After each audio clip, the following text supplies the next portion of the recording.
Glukosa adalah sumber energi yang memberikan tenaga sel-sel hidup kita. Glukosa perlahan-lahan dipecah menjadi dua molekul piruvat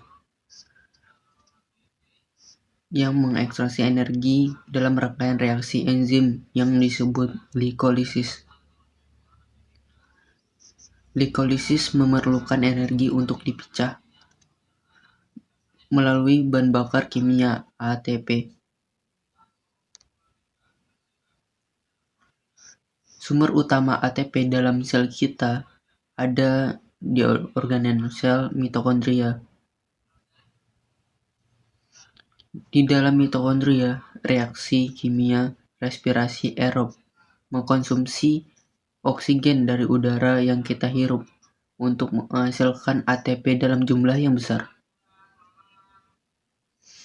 Persediaan ATP yang melimpah ini langkah awal enzim pertama dari glikolisis. Reaksi enzim pertama mentransfer gugus fosfat dari ATP ke glukosa menghasilkan glukosa 6-fosfat.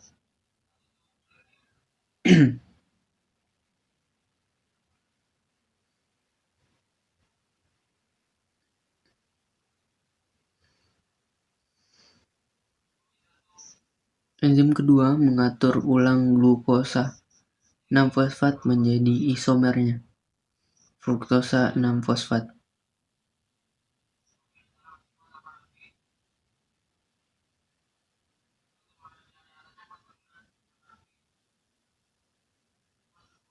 Enzim ketiga menggunakan molekul ATP kedua menghasilkan fruktosa 1 dan 6 bisofat. Gula ke-6 karbon sekarang siap untuk dipecah.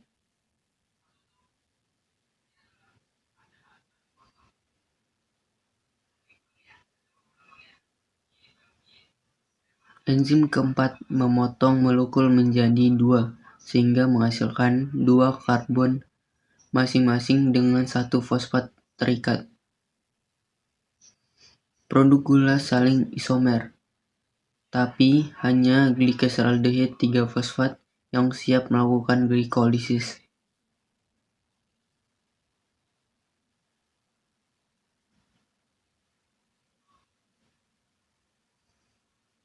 Isomer gula dihidroksisaton fosfat terlebih dahulu harus diubah melalui isomerisasi sebelum melanjutkan ke enzim ke-6.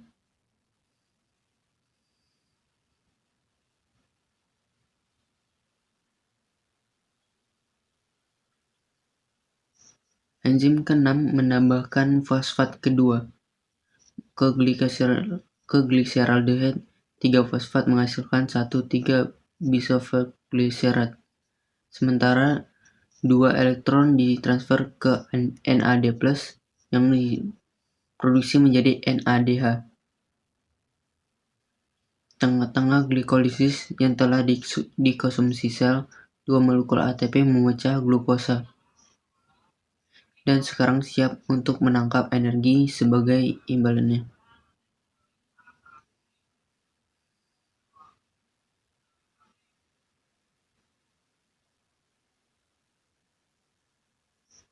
Enzim ketujuh mentransfer gugus fosfat dari 1,3-bisofosfatgliserat ke ADP menciptakan bahan bakar kimia ATP.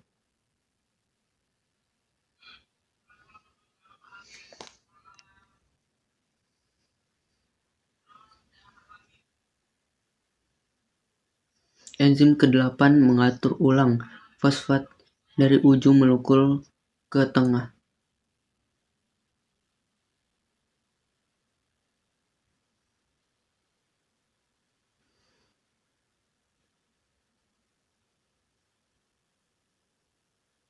Enzim ke-9 mengkatalisis dehidrasi meningkatkan energi potensial dalam persiapan untuk reaksi glikolisis akhir.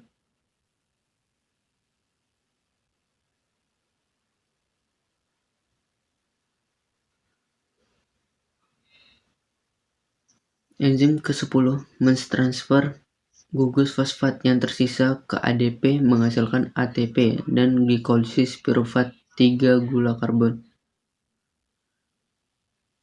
Ya, akhirnya menghasilkan perolehan bersih ATP.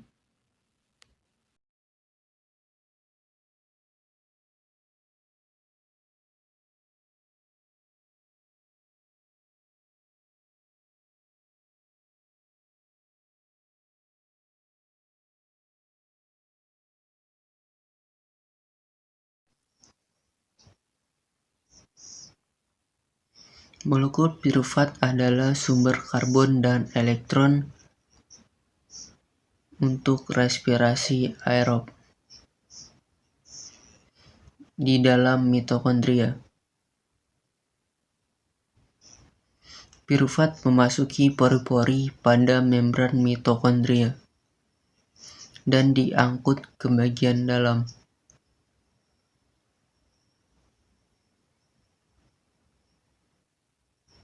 Reaksi yang menghubungkan pirufat dengan respirasi aerob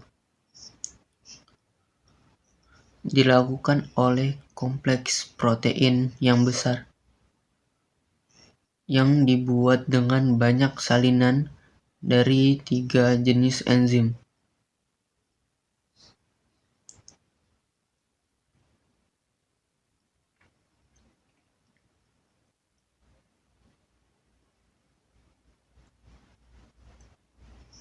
Enzim pertama mengkatalisis dekarboksilasi, mengubah 3 karbon pirufat menjadi 2 gugus karbon asetil menghasilkan karbon dioksida sebagai limbah.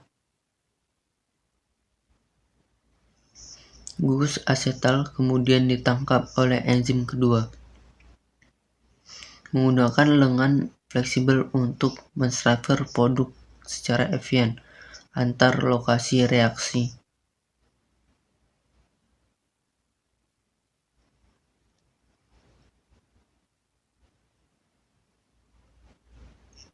Di situs aktif enzim kedua, gugus asetal melekat pada koenzim A menghasilkan asetil koenzim A, bahan bakar untuk siklus asam sitrat.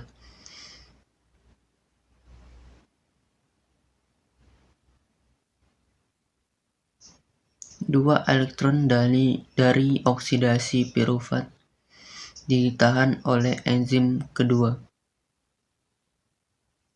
sebelum meneruskan ke koenzim NADH yang dikatalisis oleh enzim ketiga.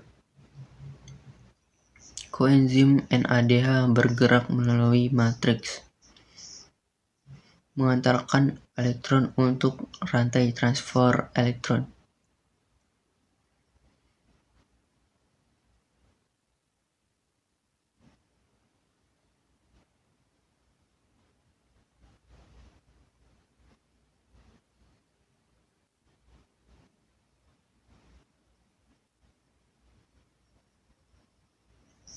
Dalam urutan langkah reaksi,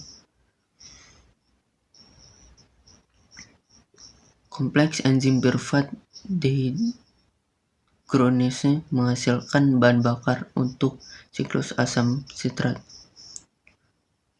dan rantai transfer elektron.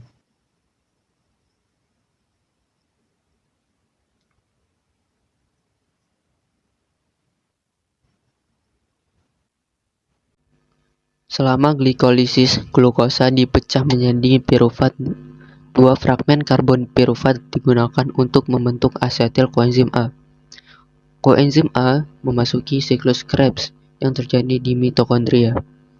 Selama konversi pirufat menjadi asetil koenzim A, karbon dioksida dihasilkan dan molekul NADH terbentuk. 2 karbon asetil bagian dari asetil enzim A ditransfer ke molekul 4 karbon, menghasilkan senyawa 6 karbon molekul. Pembawa koenzim A dilepaskan. Karbon dioksida kemudian dilepaskan dari molekul 6 karbon membentuk senyawa 5 karbon. Pada langkah ini, hidrogen dihilangkan.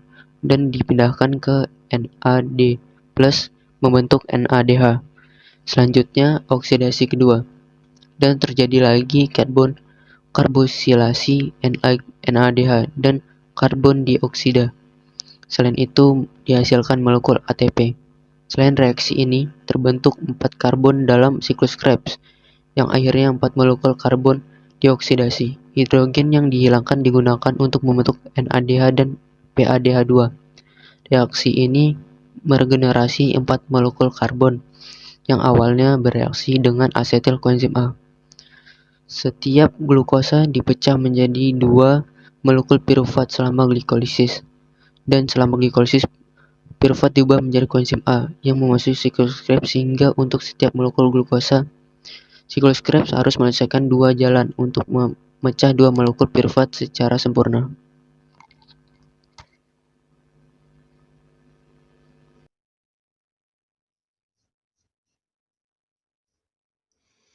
Mitokondria adalah organel bermembran ganda yang memanfaatkan sebagian besar energi yang dibutuhkan sel untuk tumbuh dan berproduksi. Hampir seluruh energi ini berasal dari reaksi yang terjadi di membran dalam mitokondria.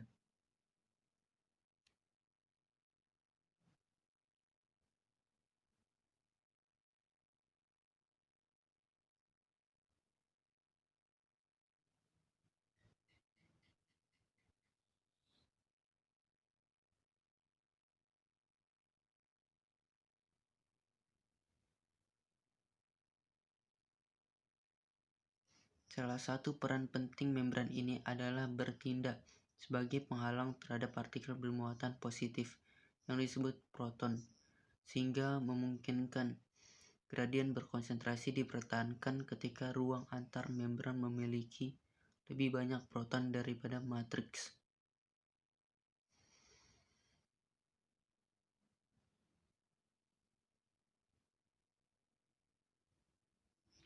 Membran juga mengandung kompleks protein besar yang disebut F1F0 ATP sintes yang menggunakan gradien proton untuk mendorong sintesis molekul ATP. Molekul ATP ini pada akhirnya menyediakan energi untuk sebagian besar reaksi sel. Sama seperti pembangkit listrik buatan manusia yang menghasilkan energi listrik dengan menggunakan aliran angin, air, ataupun uap memutar turbin. Sintes membuat ATP dengan menggunakan aliran proton dari suatu sisi membran dalam sel, sisi lainnya untuk memutar subunit protein. Jika tidak ada gradien proton, subunit sintes berhenti berputar dan sel akan cepat kekurangan energi dan mati.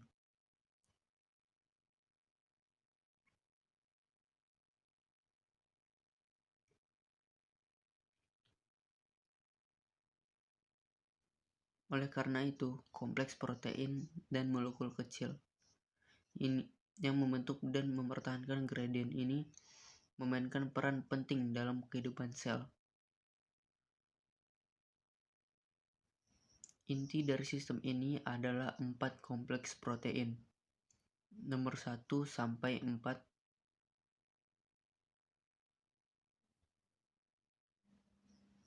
kompleks 1, 3, dan 4 secara langsung memompa proton dari matriks keluar ruang antar membran.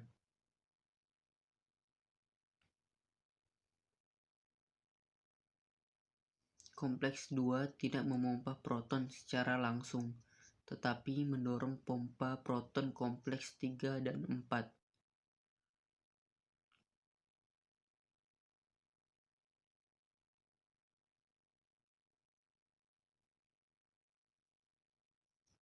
Pemompa proton memerlukan energi dan keempat kompleks protein mendapatkan energi ini dengan mentransfer elektron melalui serangkaian reaksi berpasangan.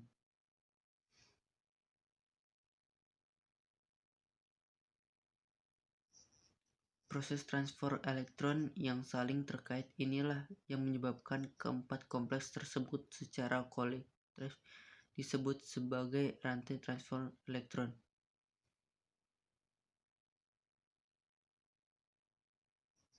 Mari kita fokus pada kompleks 1, produk sampingan metabolisme gula, yang disebut NADH menyimpan 2 elektron berenergi tinggi di kompleks 1 yang kemudian diteruskan sepanjang rantai pusat redoks.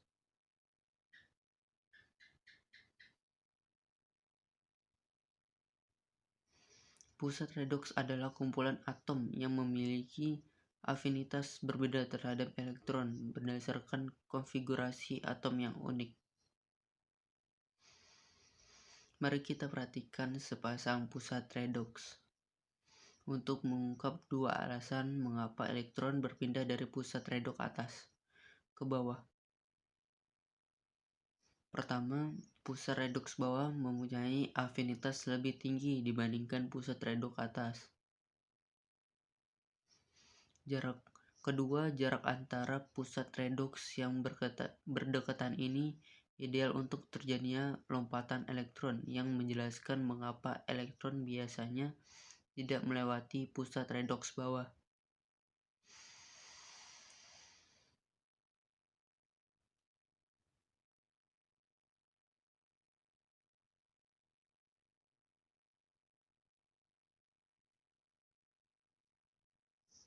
Sejumlah kecil energi dilepaskan setiap kali elektron dilewatkan di antara pusat redoks.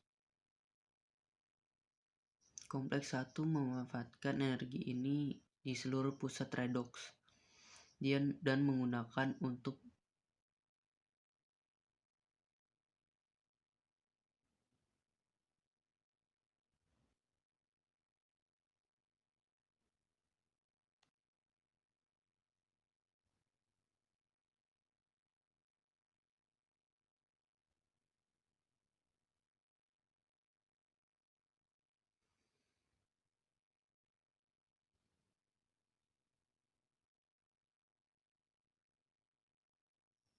pusat redoks terakhir di kompleks 1 menyumbangkan 2 elektron ke molekul koenzim Q.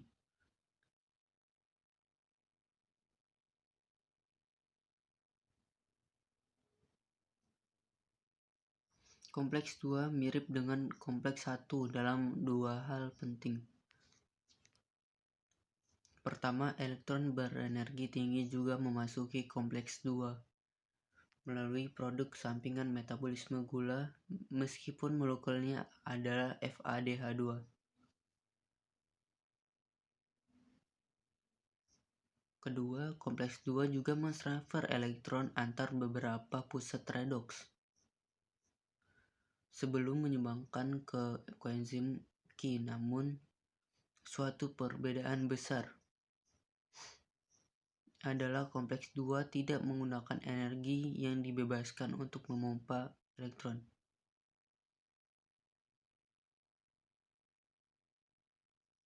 Molekul koenzim Q dari kompleks 1 dan 2 menyumbangkan elektron ke kompleks 3. Suatu elektron dapat didaur ulang dan nantinya dapat masuk ke kompleks 3, tetapi elektron lainnya melewati 2 pusat redoks sebelum mencapai sintrom C. Sintrom C membawa elektron ke dalam kompleks 4.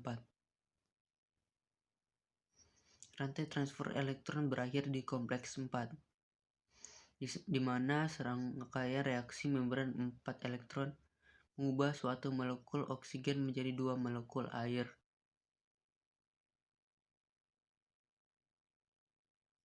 Gradien proton diperkuat karena 4 proton dari matriks dimasukkan ke dalam molekul air dan 4 proton lainnya dipompa ke ruang antar membran. Dengan tidak adanya oksigen, transfer elektron terhenti, yang berarti sintesis ATP juga terhenti. Memang benar, alasan kita menghirup oksigen adalah agar oksigen dapat berfungsi sebagai aseptor elektron